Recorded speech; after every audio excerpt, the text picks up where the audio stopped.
Okay, wouldn't it be nice to have a chord sequence of a song you love and then just put a nice folk picking pattern rather than just strumming it?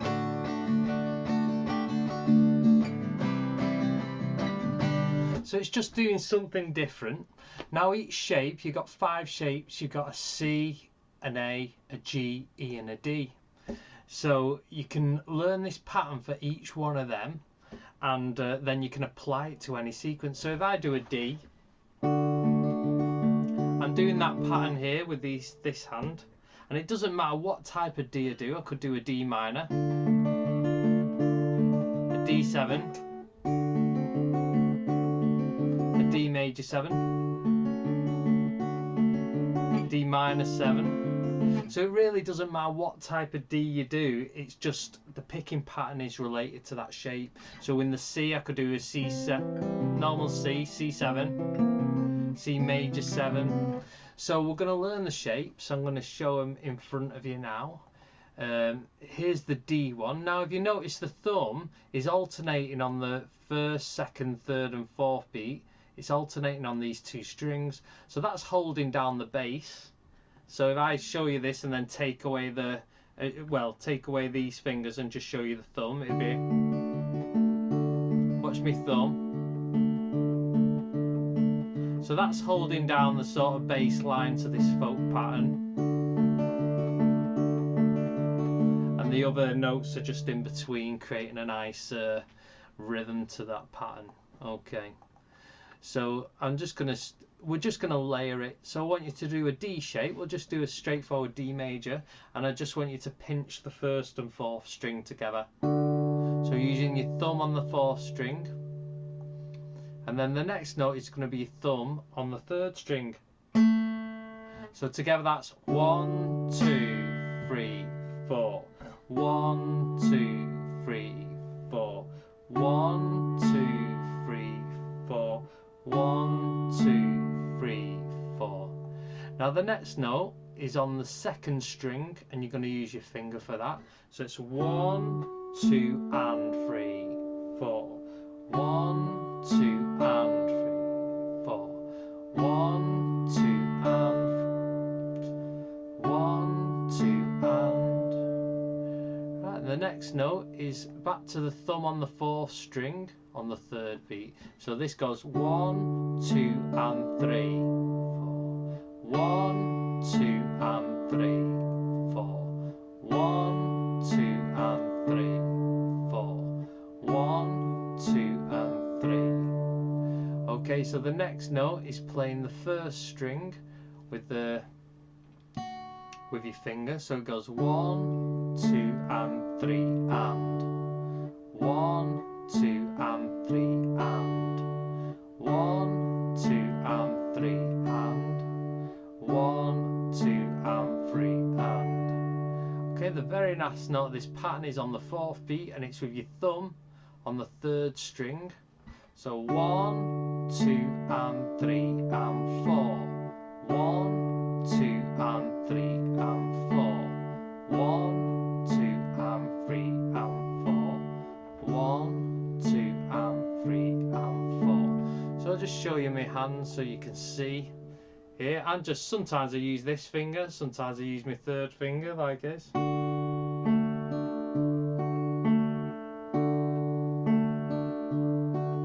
once you get that, it does fall under your fingers quite nice, and it is easy to get quick, probably in a week or 2.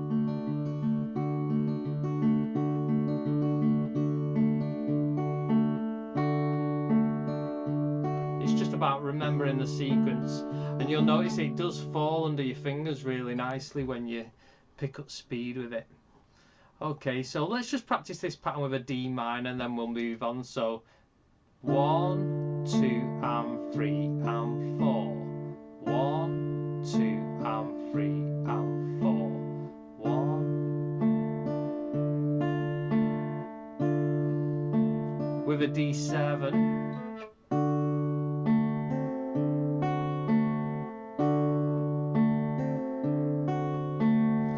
Okay, so we're going to move to the next shape. So C is the same as A, so that's quite nice. So that shares the same picking pattern for this. And if you notice, if you compare it to the D, it is exactly the same, but it's just shifted up one string. So let's just practice it on an A chord. And if you notice, we start by picking the 5 and the 2 together, and then the 4th string, then the 3rd string with your finger, then the 5th string with your thumb, then the 2nd string with your finger, and then your thumb on the 4th string. So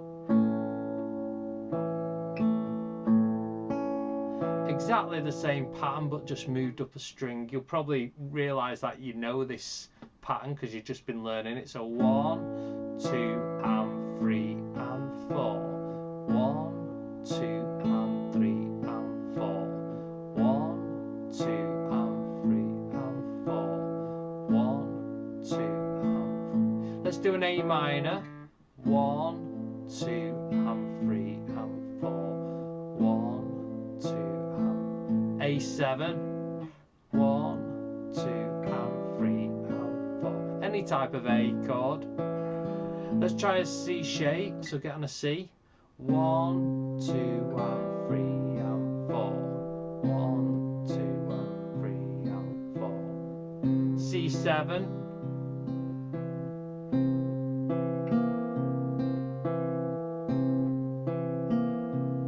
Okay, so I'm going to move on. Actually, I'll show you what that looks like there. So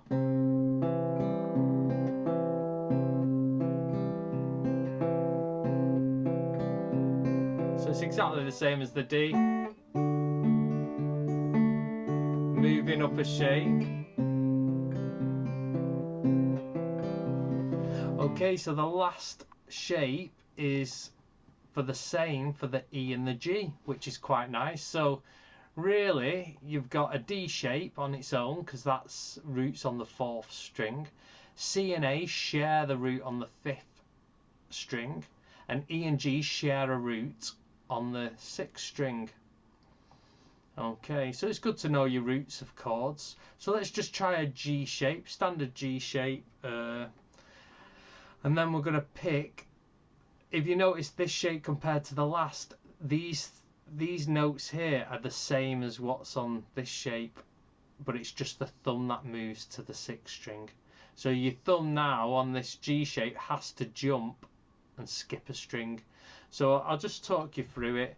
Let's pinch the 6th and the 2nd string, and then your thumb's got to go to the 4th string. So 1, 2,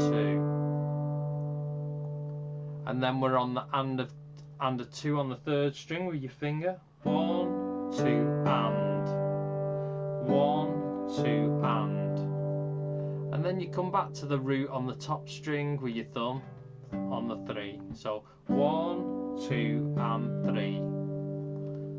1, 2 and 3. And then we play the 2nd string with our finger. 1, 2 and 3 and 1, 2 and 3 and 1, 2 and 3 and your last note is on the 4th beat. So you're playing the 4th string with your thumb. So 1, 2 and 3 and 4. 1, 2 and 3 and 4. I'll go slower. 1, 2 and 3 and 4.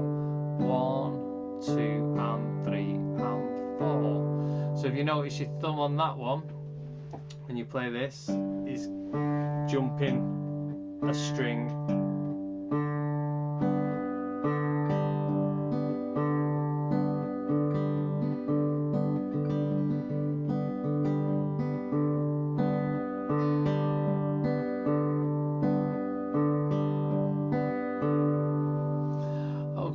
That gives you some insight. What I'll probably do in another video is, if you work on them in a couple of weeks time, I'll just get a small little chord sequence, and then I'll show you how to string them together. So if you're on a D, you'd want the D pattern, and if you went to a C shape, you'd have to move that pattern up a string and go and back that to D, you'd shift it back down, and then to the C. And then to a G, you would have to move up here and do the G shape. E minor, you'd stay on that pattern. Okay, hope you find that helpful. A lot of good fun, right? Take you out of your strumming zone and make things a bit more interesting. All right, thank you.